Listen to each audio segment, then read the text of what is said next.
This is americasdemocrats.org, the weekly netcast for stand-up Democrats. I'm your host, Jim Cuddy. 70 years after the first and only military use of atomic bombs, historian David Kennedy says they proved not to be a useful weapon. And he says today's biggest threat is not nuclear war, but climate change. Climate change is on the mind of energy expert Michael Levi, who says that the benefits of President Obama's new plan to restrict carbon emissions will exceed the costs. And Bill Press talks with North Carolina Congressman David Price on the Iran nuclear agreement. Are you tired of Tea Party Republicans and Rush Limbaugh dominating the airwaves? Do you want the facts you won't get on Fox or even on CNN? Then stay tuned. Our sponsor, 21st Century Democrats, works hard to get everyday Democrats involved in returning our party to its roots and to success at the ballot box. Sit back and listen, then stand up and fight. And follow 21st Century Democrats on Facebook for all the latest progressive news. We're glad you can join us. Historian David Kennedy says the biggest threat to national security is not terrorism, cyber warfare, or nuclear weapons, but climate change. And we say hello to Stanford professor David Kennedy, Pulitzer Prize-winning historian and director of the Bill Lane Center for the American West. Among the many publications he's been a part of, he is editor of a collection of essays, The Modern American Military, with contributions by leading thinkers in the field. Stanford professor David Kennedy, thank you so much for joining us today on americasdemocrats.org. Thank you, Jim. Happy to be with you. And it's nice to have you with us. So the United States has no equal in the world when it comes to military might. But why is it that we can't seem to win a war? Well, we have won some wars in the past. We won World War II pretty conclusively. But the kinds of wars that we've fought in the last generation or so really haven't been appropriate for the nature of the force that we have. You know, there's an old saw about how generals always fight the last war because they learn those lessons really well, but the next war isn't like the last one. And that kind of is a structural problem that afflicts, I think, the whole field of military planning, preparation, force training, weapons systems across the board. So we have a force that is a powerful and really a peerless opponent in any head-to-head contest with another great power that tried to use military might as an element of policy. But when it comes to counterinsurgency warfare, and what's sometimes called war amongst the people, wars such as Iraq and Afghanistan, where the objective really isn't to extinguish the adversary's military force, but to change the regime, change the political culture, build new institutions, suppress grassroots rebellion and insurgency and so on. That's a devilishly difficult task. And up until now, at least, we have not properly configured our forces to take that on. You know, we hear a lot about the use of soft power in our foreign policy. How would you define soft power, and does it usually work? Well, soft power is usually considered to be anything that is not military power, but I suppose the most salient element of soft power is economic power. So the phrase is famously associated with the Harvard professor Joseph Nye, who first popularized it, and it's a reminder, I think, the term soft power, that there are many ways other than shouldering arms that this or any other country can work its will in the world. And indeed, in what many people would regard as the most successful period of active foreign policy ever in all of American history, that's the 2 decades or so after World War II, the principal means by which the United States exerted its influence in the world was not military. There were military interventions, notably Korea, of course, but it was the overwhelming economic advantages that the United States had financially and in manufacturing, transportation, technology, you name it, became a very potent way for this country to impose its will on other societies. So, for example, let's take one example that comes quickly to mind.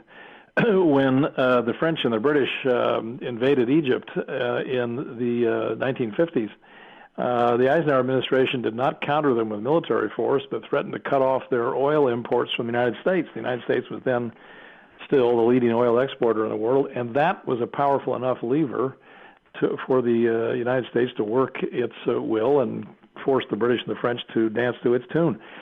But we have long since lost those kinds of advantages with respect to strategic materials or economic heft in general. So our soft power isn't what it used to be. Sanctions and the like, does that fall into the same category? Yeah, I put sanctions in the category of soft power, but again, in the globalized economy that we have, to be effective, sanctions can't be just an all-American proposition. They have to be involve lots of other actors. That recently came into focus with the negotiations over the Iranian nuclear deal. That the prospect of holding together the large group of nations who have participated in sanctions against Iran, holding that coalition together over a long period of time and keeping that sanction regime airtight, was really not very probable. So sanctions are, as I say, in a globalized economy, to be effective, they involve lots of players, and it's always, the more players you have, the more difficult it is to keep them all on the same track. Sure.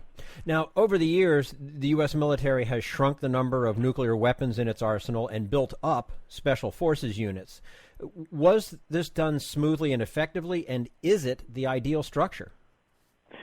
Well, it's a very difficult question to answer. I think the build down of the nuclear arsenal, both here and in the former Soviet Union, is actually one of the great diplomatic achievements of our time. The stockpile of nuclear weapons in the world is significantly reduced from what it was just a generation ago before the end of the Cold War and the collapse of the Soviet Union. And that policy went forward quite well. There are deep historical ironies in this. Many of the American or U.S. nuclear power plants are running on fuel that's been recycled from Russian or Soviet nuclear weapons because the uranium or the fuel has been reprocessed to non-weapons grade and can be used for power generation.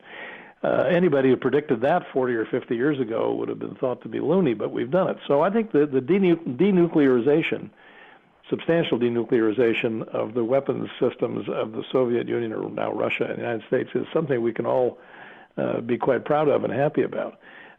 Nuclear proliferation, however, remains an issue around the planet. Russia and the U.S. aren't the only nuclear powers. So that much work remains to be done, not only in Iran, but also, of course, most conspicuously with North Korea, to contain those kinds of weapons programs and to advance the agenda of nuclear deproliferation.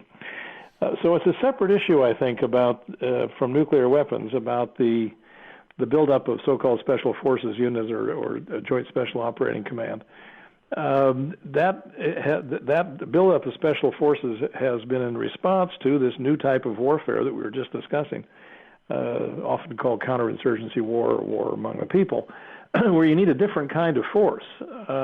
Nuclear weapons are not very useful if you're trying to root jihadists out of a neighborhood in Baghdad or Nasiriyah. So you need a wholly differently configured force, different kinds of weapons, tactics, strategies, and so on and so forth. As a matter of fact, nuclear weapons have only been used twice in human history. In August of 1945, at the end of World War II, at Hiroshima and Nagasaki. So for all their salience in popular imagination and all the lethal implications of their very existence, the fact is nuclear weapons have not proved to be a very effective weapon at all because they're so indiscriminately destructive on such an enormous scale that no one who possesses them has yet felt justified in using them. So denuclearization seems to me to be a very sensible policy. Mm-hmm. We're speaking with Stanford professor David Kennedy, a Pulitzer Prize-winning historian. He's director of the Bill Lane Center for the American West and also editor of a collection of essays, The Modern American Military. What are some of the other structural issues facing the military, and how should they be addressed? Well, there are a lot of issues that face the military, and a lot of them have the peculiar characteristic of having evolved since the transition to the all-volunteer force in 1973. We had a conscript force from September of 1940 through 1973 when we transitioned to the all-volunteer force. And the all-volunteer force has some characteristics that are not properly thought through and attended to, I think, in our general political culture. Number one, the force is very small relative to our society and relative to the size of forces that we fielded in the past. Fewer than 0.5% of citizens now serve in the military. The active duty military is about 1.3, 1.4 million people in a society of over 300 million people. Now, to put that in perspective, World War II, the last quote-unquote good war, the one we still are more or less proud of, we mobilized about 16 million men and some thousands of women in that conflict. That was about 12% of the total population served in the military. So the force is very, very small relative to our society and relative to past forces that we've sent into harm's way. And it's also relatively inexpensive. It's absolutely, the Pentagon budget is quite huge.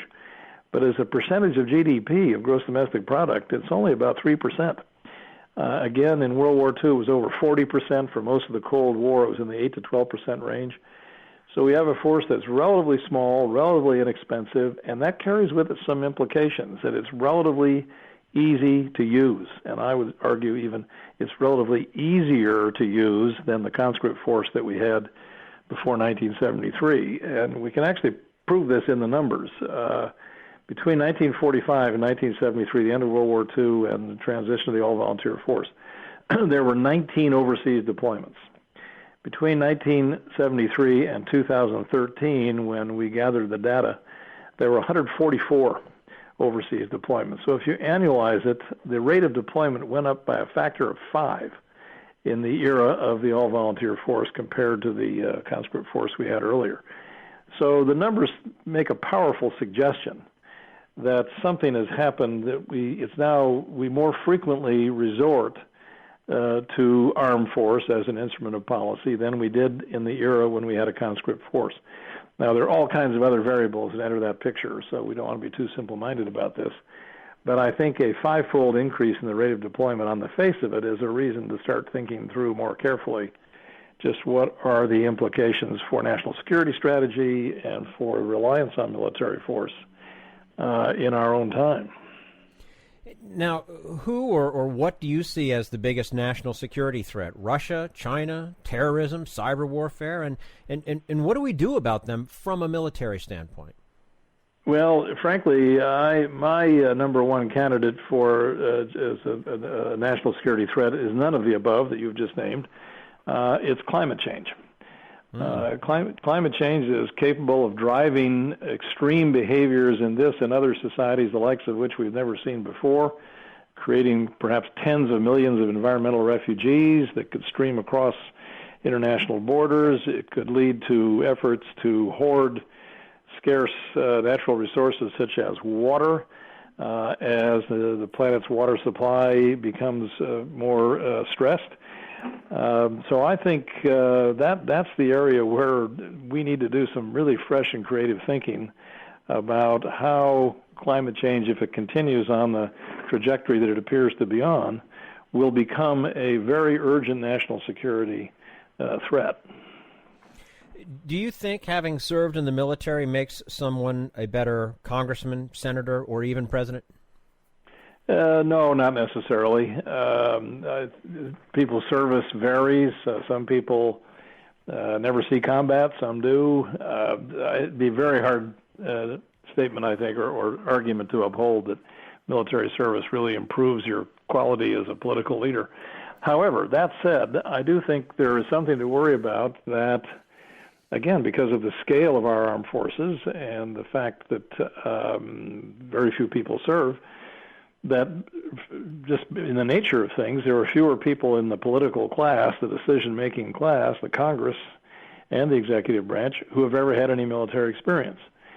So, again, it's one of the many factors that perhaps facilitates a little too ready reliance on the military, a little bit of lack of awareness of just what kind of instrument the military is, what it means to actually go into harm's way, what can be accomplished at what price, what cost.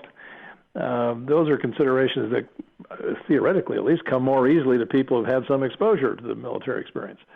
So the fewer people in decision-making positions with that kind of experience, the less restraint or prudence, I suppose you could say, there is in that system. Okay.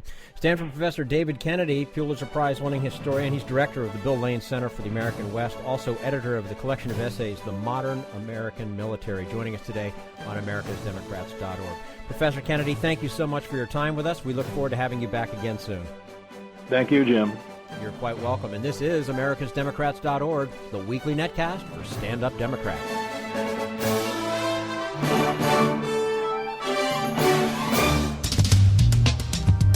We want you to sit back and listen, but we need you to stand up and fight. Do you want to get involved and help get our party back to its roots and to success at the ballot box? You can make your contribution to Democrats for America's Future and help us keep this show going and to elect Democrats who will stand up for democratic principles. Go to americasdemocrats.org and click on Donate at the top of the page. This is americasdemocrats.org, the weekly netcast for Stand Up Democrats. Energy expert Michael Levi makes a case for fracking as part of a balanced menu of energy sources that would reduce carbon emissions. We'll talk to him about that in just a moment. Right now, we turn to Jim Hightower, America's #1 populist, for his common sense commentary. Once upon a time in our good old US of A, presidential contenders and their political parties raised the funds needed to make the race. How quaint! For the 2016 run, thanks to the Supreme Court's malicious meddling in the democratic process, corporations and billionaires have taken charge of the electoral game. These very special interests, who have their own presidential agenda, now put up the vast majority of funds and run their own private campaigns to elect someone who'll do their bidding. So far, of nearly $400 million raised to back candidates of either party in next year's race, half of the money has come from a pool of only about 400 people, and 2/3 of their cash went not to candidates, but into corporate-run super PACs. For Republicans, 77% of the funds have gone to super PACs. This is because the Supreme Court decreed in its reckless Citizen United decision that these non-candidate campaigns can take unlimited sums of money directly from corporations. Therefore, a very few wealthy powers can pour money into these murky political operations and gain unwarranted plutocratic power over the election process. Of the $37 million in the PAC backing Ted Cruz, for example, $36 million was pumped in by only 3 interests: a New York hedge fund operator, a corporate plunderer living in Puerto Rico, and the owners of a fracking operation who pocketed billions from the explosive use of this destructive drilling technology. But one of these new players assures us that they're not buying candidates for corporate and personal gain, but, quote, primarily for a love of economic freedom. This is Jim Hightower saying, sure, sweetheart, all you want is the, quote, economic freedom to pollute, defraud, exploit, rob, and otherwise harm anything and anyone standing between you and another dollar in profit. Need an antidote to the progressive blues? Want some good news about how grassroots folks are rebelling against the corporate powers and winning? Well, here's an easy-to-swallow pill for you, the Hightower Lowdown. Hightower's monthly newsletter will give you the lowdown, even as it lifts you up. It's 4 pages a month, jam-packed with facts you can use, actions you can take, and Jim's own Texas humor, all for only $15 a year. To become a lowdowner, go to hightowerlowdown.org. This is americasdemocrats.org, the weekly netcast for Stand Up Democrats. Michael Levi, an expert on the effects of carbon emissions on climate change, says he doesn't think the use of renewable energy will solve the whole problem. And we say hello to Michael Levi, a senior fellow for energy and the environment at the Council on Foreign Relations. Also, he's the author of The Power Surge, Energy, Opportunity, and the Battle for America's Future. Michael Levi, thank you so much for joining us today on americasdemocrats.org. Nice to be with you. And with you as well. About 10 years ago or so, progressive environmental groups joined with some in the energy industry to promote the extraction of natural gas as a solution to the polluting, climate-changing use of coal.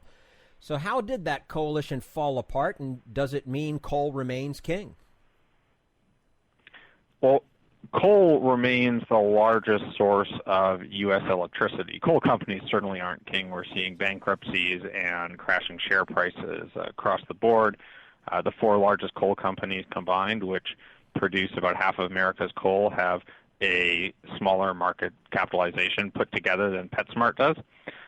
So coal is certainly, the coal industry is certainly not doing well. But coal is still dominant in U.S. electricity, and we still need to make a strong transition to lower carbon energy to deal with our climate problem. Where I think the coalition fell apart, at least on the environmental side, and this is there's a case to be made for mutual blame here. On the environmental side, people came to, I would say, three basic conclusions. First, they decided that gas was actually not better for climate change than coal because of leaks of methane. And so switching from coal to gas wasn't going to be helpful on climate. And the second thing they concluded was that gas was intolerable from a local environmental perspective, too much damage to the local environment, Faustian bargain essentially to move to gas in order to deal with climate change. They decided that was not on their priority list. And then the third thing, and it complemented this, that people started to believe was that renewable energy could deal with the problem all by itself and would deal with the problem all by itself. So gas was not going to help on climate change. It was going to hurt the local environment, and it wasn't necessary because renewables were there. I think that's essentially the story that environmental groups told themselves. I think on the corporate side, there's always been problems in getting the natural gas world together on one page. Natural gas companies are much more fractured. There are a lot of them. They're small. It's very difficult for them to sing from the same hymn sheet. And so any kind of bargain is ultimately difficult. But I also think these companies or their leaders ultimately decided that what they cared about more politically was making sure that they were allowed to have access to land and weren't regulated too much. They decided that they were going to focus on maintaining good relationships with their political allies who really were going to make sure they had the ability to develop that gas, rather than on trying to make friends with new allies, unfamiliar allies, ones where there was mutual distrust, who might in principle be able to help put gas in place as part of a climate change solution. Mm-hmm. Now, as you well know, fracking has a terrible name among progressives, but aren't there some arguments to be made in favor of it as a cheaper, more plentiful source of energy?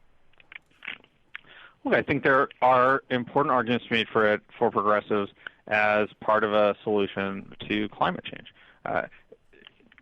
We've had a lot of coal to gas switching happen just because gas is relatively cheap, but we're not going to get anywhere close to the emissions reductions we need without pushing things further through policy. That means pushing natural gas into the system, but also zero carbon energy like renewables or nuclear or energy efficiency, the energy that you don't use in the first place, which entails zero emissions. And I think the way to unpack this, to understand why this matters, is actually to go back to those three reasons that environmentalists turned against natural gas. The first, that gas was as bad as coal because of leaks of methane, which is the predominant constituent of natural gas and a potent greenhouse gas itself.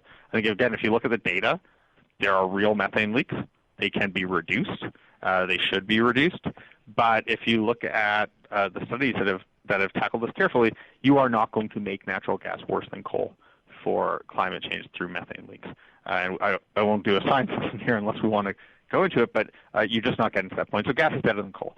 Number two, the local environmental risks. Those are real. They need to be tackled. That means better corporate performance, but also means stronger and better enforced regulation. And I think we're getting now the data, the information about what's done well, what's done poorly, and what the solutions are that enables us to have more effective regulation. Not just regulation, but better planning, better efforts by communities and states to integrate development in ways that minimize disruption to those communities. And the third piece is this idea that, well, we don't need gas because renewables will take over for coal. We may have big advances that allow renewables to become essentially the solution in the United States when it comes to climate change. I think it would require substantially better technology and cheaper technology for storing electricity. It would require significant cost reductions on renewable energy. We've seen big cost reductions in recent years, and we could see them in the years to come. But I am not comfortable placing my whole climate change bet on the prospect that renewables will solve it all. I don't think anyone deserves to have that kind of confidence about the future, given how bad we've been in the past at predicting it. And so I want to have as many tools available to reduce emissions as we can. And I think natural gas is a critical one of those.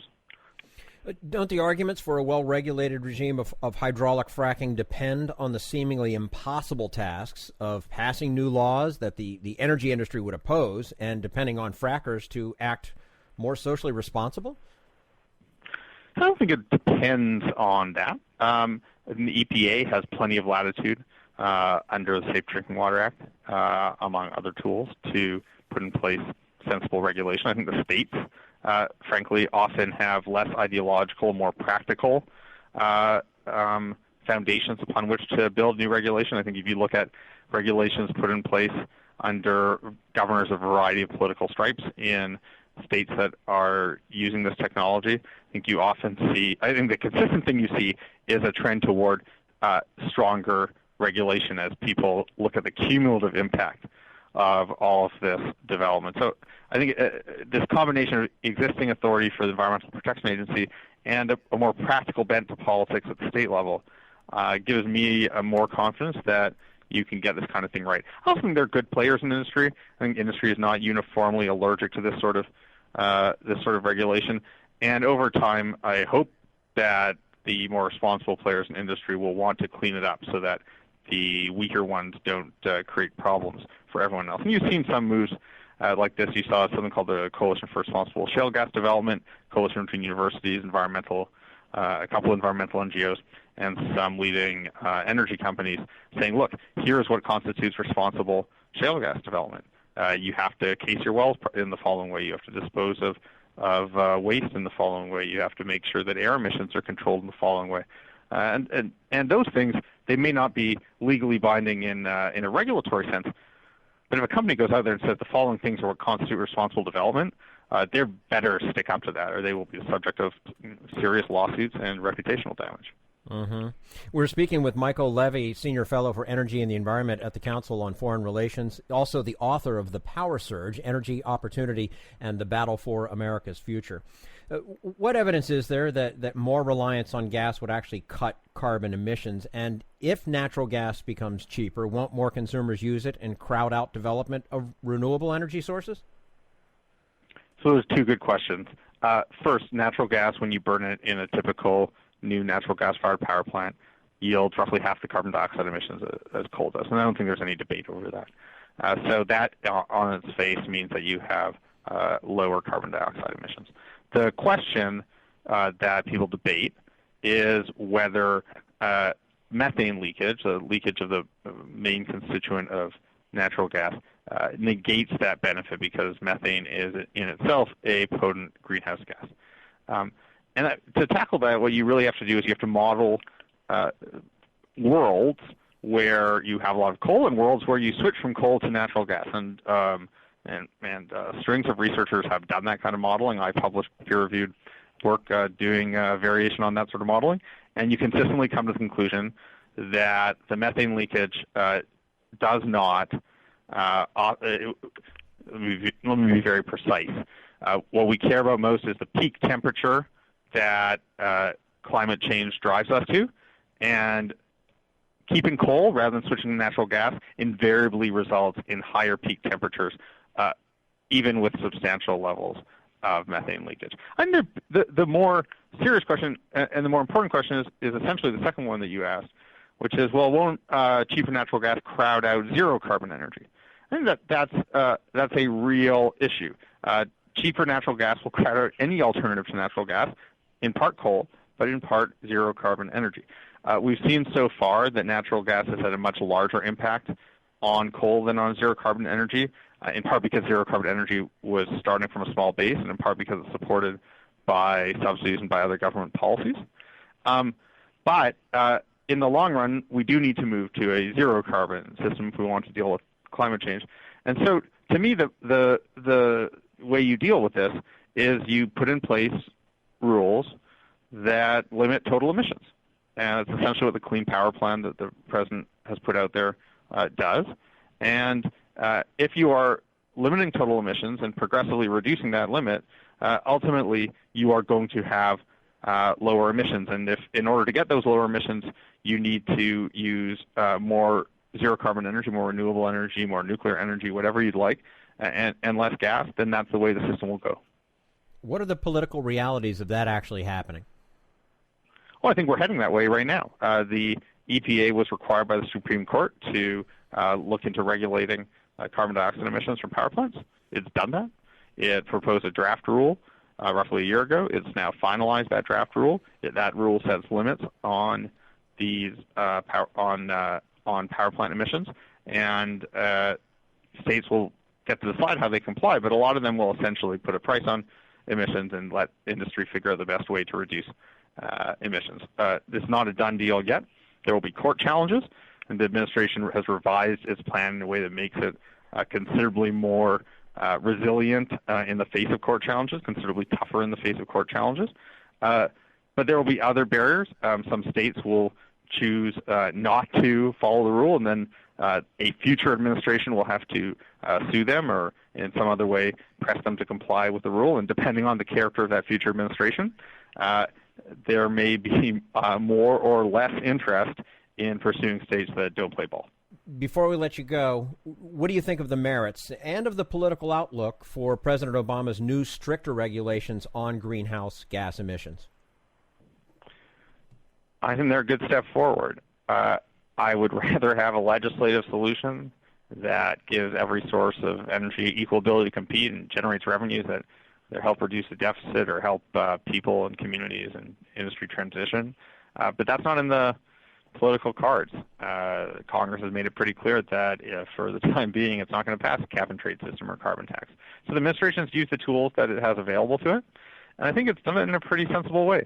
It is setting limits, but then telling states, you go figure out how to meet those limits in the way that you find best for yourselves.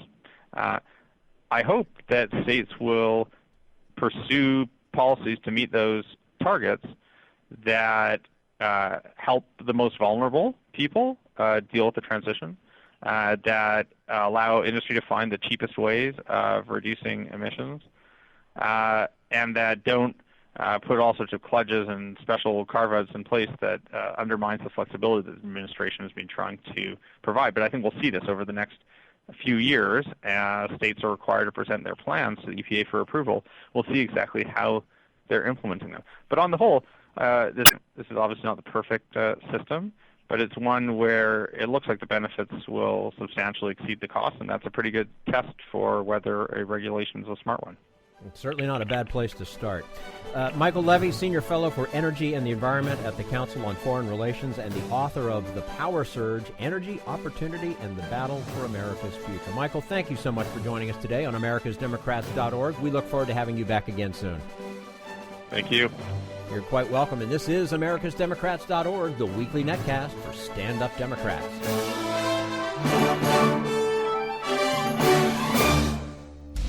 We want you to sit back and listen, but we need you to stand up and fight. Help get our party back to its roots and to success at the ballot box. Make your contribution to Democrats for America's Future to keep this show on the air and help elect Stand Up Democrats. Go to americasdemocrats.org and click on Donate at the top of the page. This is americasdemocrats.org, the weekly netcast for Stand Up Democrats. And now, Bill Press and his guest, North Carolina Congressman David Price. When Congress comes back in town after Labor Day, one of their first priorities, of course, is going to be voting on the nuclear deal with Iran negotiated by Secretary of State John Kerry.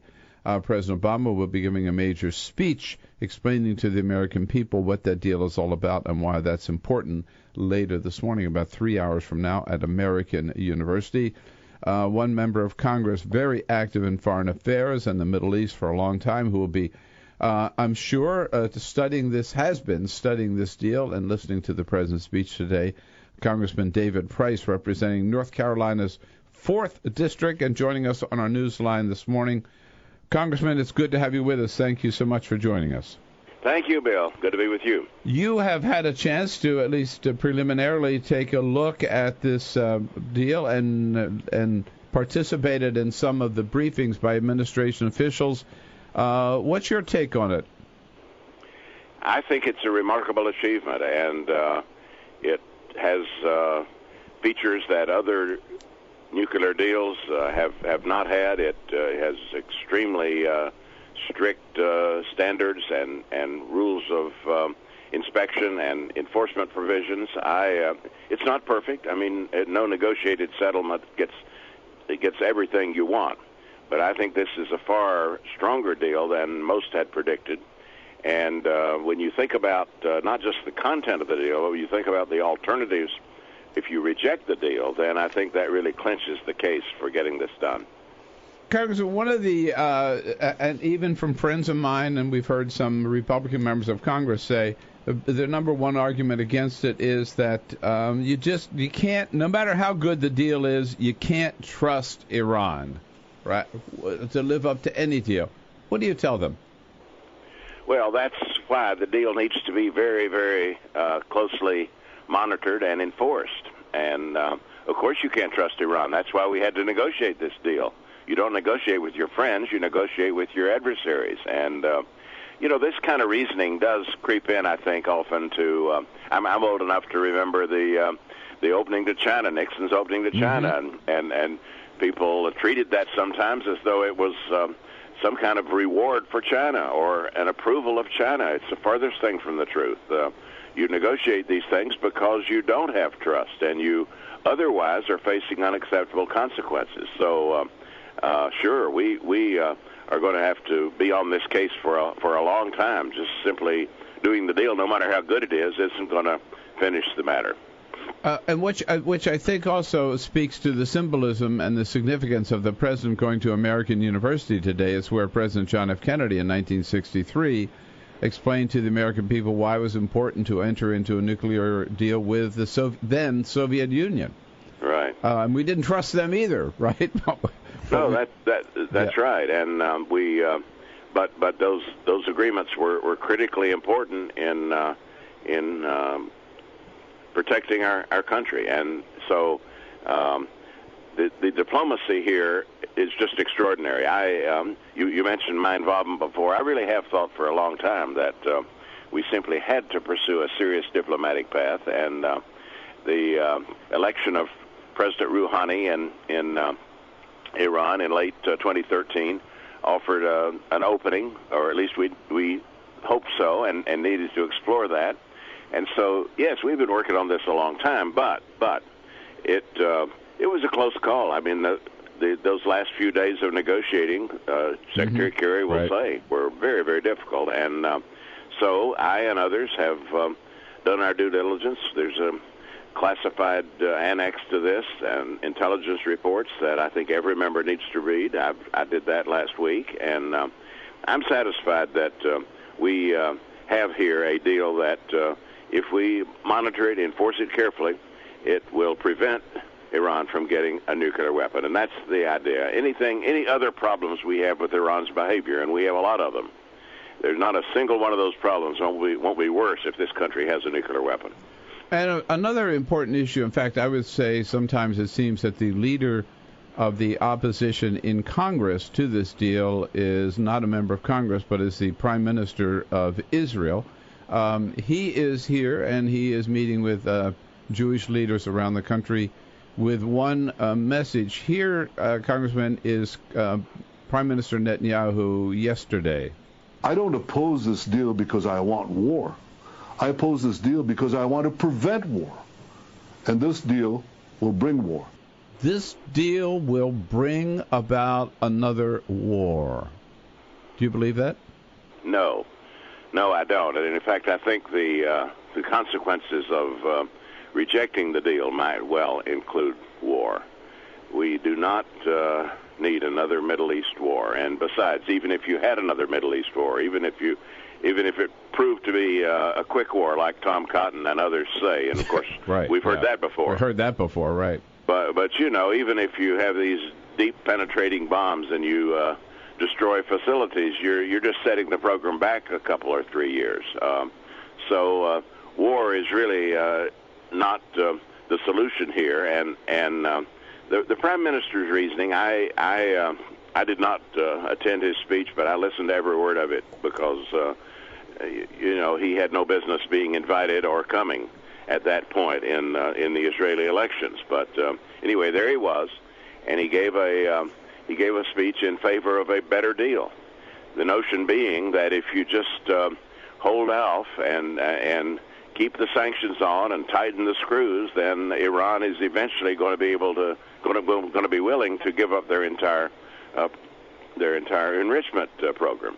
That is manifestly a fanciful conclusion. You know, the sanctions would not hold. The sanctions are a remarkable achievement, but they're not going to hold forever.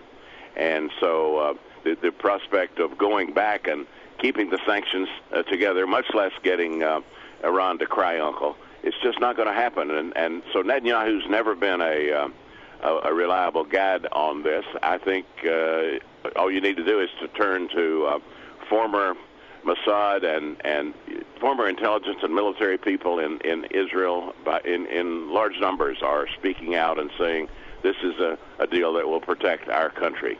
Netanyahu, I think, is simply, as one of our members said, Netanyahu never saw a war he didn't want our country to fight. Right. And that seems to be in the back of his mind. I don't know what he's thinking, but I think he's dead wrong. Congressman David Price from North Carolina's 4th Congressional District with us on our news line this morning. And I guess the other big issue, Congressman, that we hear a lot about is that, all right, they say they're going to do this, but how will we know? I mean, again, through the briefings of the administration and studying the proposal, are there tight enough restrictions in terms of inspections and verification and technology to just to the extent that we can to make sure they are complying with this deal? I think the answer to that is yes. That's not to say everything that is in their heads or that they might develop in a lab equally easily detected. You know, but the key aspects to developing a weapon or to weaponizing their knowledge, so to speak, you know, having to do with the fuel chain, having to do with the construction or reconstruction of facilities that we're going to be looking at daily if we wish to. I think the checkpoints are there for very careful monitoring and detection. The Iranian scientists have in their minds how to do this. Nobody's going to be able to remove that. Right. But the agreement blocks off every path to a nuclear weapon, and you know, you can. Secretary Moniz, who's been the secret weapon in all this. Oh yeah, absolutely. Energy Secretary. Absolutely. You know, they're very, very convincing about what we would detect and when we would detect it if trouble started. And what happens after 10 years? Is it then Iran can do whatever they want? That's another concern. Well, it is, and there are certain provisions of the agreement that have different timelines. But it's a mistake, I think, to think that all restraints are off once those deadlines occur. First of all, we would have had all these years in the country, all over the country, knowing every aspect of their program and their former program. Just because the specific provisions of the agreement expire doesn't mean that we would then accept the possibility of Iran moving forward with the program. In fact, their ability to do so would be degraded considerably from what it is right now. And then, depending on what the regime looks like and what Iran's intentions look like, then we would have to deal with that at that point. But that's better than dealing with it right now with a breakout time of a few months.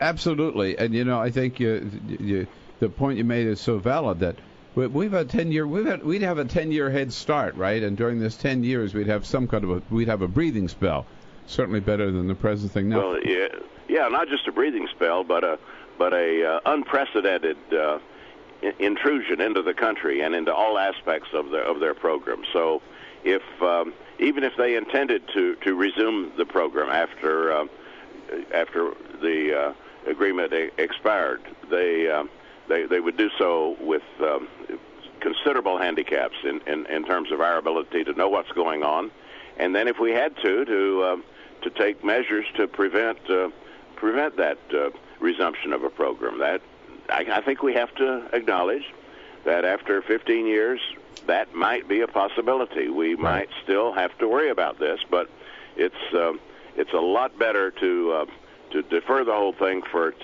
in some aspects, 10, some 15 years, and then deal with it as we must. But there's nothing in that agreement that gives Iran a license to move forward at any point. On the contrary, the agreement assumes that Iran will never have a nuclear weapon. And that's a point that Secretary Moniz has made to us reporters at the White House as well. Congressman, you've looked at it, you've studied it, you've come to the conclusion to support it. I hope not just all your fellow Democrats, but at least a handful of Republicans will do the same. We'll be watching that. Congressman, good to talk to you again. Thanks so much for your time this morning. Thank you, Bill. All right, Congressman David Price, great guy, does a great job. 10 years ago, I was with him on a congressional delegation to the civil rights battlegrounds of Selma and Montgomery and Birmingham. Great man. That's all for americasdemocrats.org. Thank you to all who made today's show possible. David Kennedy, Michael Levy, and the entire Bill Press team. And thank you for listening. If you liked what you heard, please get involved in our efforts to keep this show going and to elect Democrats who are bringing the party back to its roots. Go to americasdemocrats.org and click on Donate at the top of the page. And be sure to find 21st Century Democrats on Facebook. For americasdemocrats.org, I'm your host, Jim Cuddy.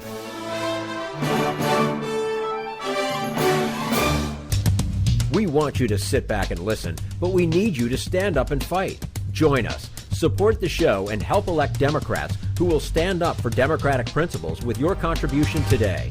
Go to americasdemocrats.org and click on Donate.